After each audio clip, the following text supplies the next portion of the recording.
السلام عليكم ورحمة الله تعالى وبركاته كسو دوايا جنالكينا سمان عادنا جيكيا دي الجنال كان كحسبتاي فضلا صار سبسكرايب لايك and share maanta waxaan isoo diyaarin horrifying sentence waa jumlado waabsi ah. Why are you staring as an actress who is singing a song? If you don't stop the dancing, I shall deal with you as a jolly.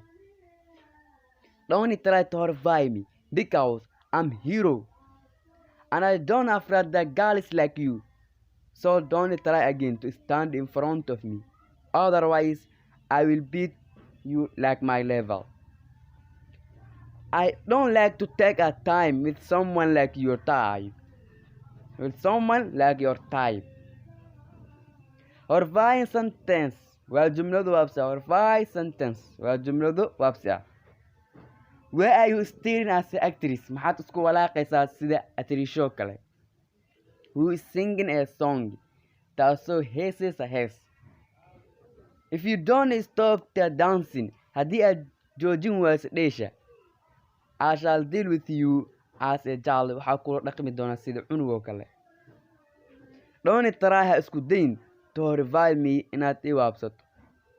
Because maxaa yeelay I'm hero. Waxaan ahay halgamaa.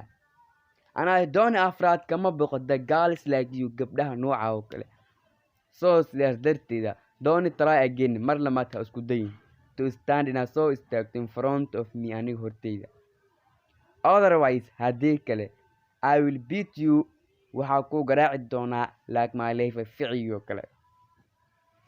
I don't like kama helo to take a time inaa waqti la qaato with someone qof like your type nooca oo kale ah. halkaas ayaa maanta cashirkeenu og yahay. assalaamu calaykum waraxmatullaahi wabarakaatuh.